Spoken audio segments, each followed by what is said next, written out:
अस्सलाम वालेकुम एवरीवन। आज हम सीखेंगे एक ऐसे कॉन्सेप्ट के बारे में जो सिर्फ नंबर्स को नहीं बल्कि लेटर्स को भी इन्वॉल्व करता है, जो है अलजेब्रा।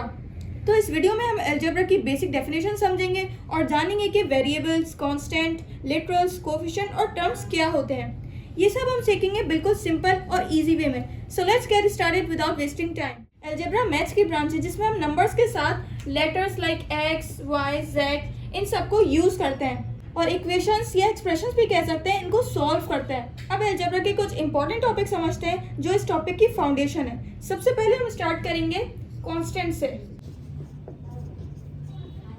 तो कांस्टेंट मींस फिक्स, मींस वो चीज जो हमेशा सेम रहती है, चेंज नहीं होती। लाइक ग्रेविटी, ग्रेविटी की वैल्यू जो होती है फिक्स होती है, कांस्टेंट होती है। क्या होती है? 9.8 मीटर पर सेकेंड स्क्वायर।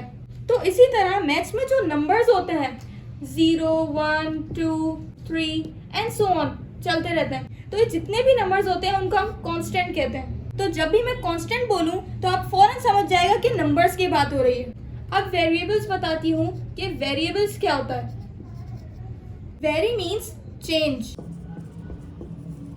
अगर किसी चीज की वैल्यू चेंज हो रही है तो वो वेरिएबल कहलाता है। लाइक टेम्परेचर, टेम्परेचर हर दिन चेंज होता है, सो temperature is called a variable quantity. इसकी वैल्यू डेली चेंज होती है। तो इसी तरीके से मैथ्स में जो सिंबल्स और लेटर्स होते हैं, एक्स, वाई, जेड हो गया, ए बी सी हो गया, मतलब ए टू जी जितने भी लेटर्स होते हैं उनको हम वेरिएबल्स कहते हैं। आपसे पूछा जाता है find value of X, find value of Y, तो हर क्वेश्चन में एक्स की डिफरेंट वैल्यू होती है। किसी में एक्स 4 होता है, किसी में एक्स जो है 6 के बराबर होता है। तो एक्स की अपनी कोई वैल्यू नहीं है, ये वेरी होती रहती है, मतलब चेंज होती रहती है। तो इसीलिए इन लेटर्स को वेरिएबल बोलते हैं। अब थर्ड टर्म सीखते हैं जो कि होती है कोएफिशिएंट। कोएफिशिएंट वो नंबर है जो वेरिएबल के साथ अटैच होता है मल्टीप्लाई की फॉर्म में, जैसे 3x। तो जब कांस्टेंट और वेरिएबल मल्टीप्लाई हो रहे हो तो फिर वो कांस्टेंट नहीं, वो कोएफिशिएंट कहलाता है और x वेरिएबल ही कहलाता है। लेकिन अगर ये 3 प्लस एक्स या 3 माइनस एक्स होता, ये अलग अलग होते, तो ये कांस्टेंट और ये वेरिएबल होता। एक और एग्जांपल से बताती हूँ, 2x प्लस 4y। तो ये जो 2x है और ये 4y, ये 2 और ये 4, ये दोनों क्या होंगे? कोएफिशिएंट होंगे। मल्टीप्लाई हो रहा है ना इसके साथ, इधर x मल्टीप्लाई और इधर y मल्टीप्लाई हो रहा है। अब आते हैं लिटरल पे। स्टूडेंट्स लिटरल और वेरिएबल में कंफ्यूज होते हैं, इनका डिफरेंस समझ नहीं आता। मैं आपको बताऊंगी इनका डिफरेंस। मैं एक सिंबल ले रही हूँ पाई, आप सबने इसको देखा होगा और इसको पता होगा इसके बारे में। पाई वैसे तो वेरिएबल कहलाया जाता है क्योंकि ये नंबर नहीं है। पाई है तो सिंबल, लेकिन इसकी वैल्यू फिक्स होती है जो हम सबको पता है क्या होती है, 22 डिवाइडेड बाय 7, या इसको हम ये भी कह सकते हैं 3.14 एंड सो ऑन। लेकिन वेरिएबल की वैल्यू तो चेंज होती रहती है। तो लिटरल वो सिंबल और लेटर होते हैं जिसकी वैल्यू फिक्स होती है, चेंज नहीं होती। अब आप सोच रहे होंगे कि कांस्टेंट क्यों नहीं हो?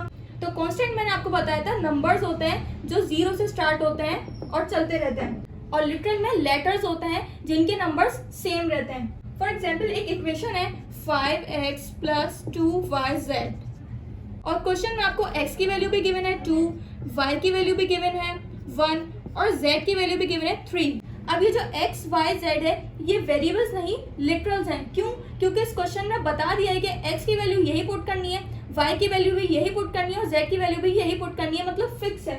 मुझे उम्मीद है कि अब आपको लिटरल और वेरिएबल का कॉन्सेप्ट समझ आ गया होगा। अब आप लोग कंफ्यूज नहीं होंगे। अब आपको बताती हूँ टर्म क्या होता है। किसी भी एक्सप्रेशन में जो वेरिएबल्स, कांस्टेंट, कोएफिशिएंट और लिटरल का कॉम्बिनेशन होता है उसे हम टर्म कहते हैं। फॉर एग्जाम्पल 7x, ये पूरी एक टर्म है। ये 7x से मल्टीप्लाई हो रहा है, लेकिन फिर भी हम इसको एक ही टर्म कंसिडर करेंगे, और ये 6 भी एक टर्म है। अगर मैं इन दोनों के बीच में प्लस या माइनस लगा दूं तो फिर ये अलग अलग टर्म्स हो जाएंगी, 7x प्लस 6। और अब इस इक्वेशन में दो टर्म्स हैं, इसी के आगे अगर मैं 5y लगा दूं तो अब कितनी टर्म्स हो गई? 1, 2, 3। जब आपकी इक्वेशन में माइनस या प्लस आ जाए तो वो एक अलग टर्म कंसिडर हो जाती है, और जब मल्टीप्लाई होता है तो वो एक ही टर्म कहलाती है। ये भी एक टर्म है, ये भी एक टर्म है, ये भी एक टर्म है। तो इस इक्वेशन में हमें 3 टर्म्स मिली हुई हैं। आई होप आपको इस लेक्चर में अलजेब्रा की डेफिनेशन और सारी टर्म समझ आ गए होंगी। मिलते हैं नई वीडियो में। जाते जाते मेरे चैनल दी नॉलेज सोर्स को सब्सक्राइब एंड लाइक करते जाएगा। अल्लाह हाफिज।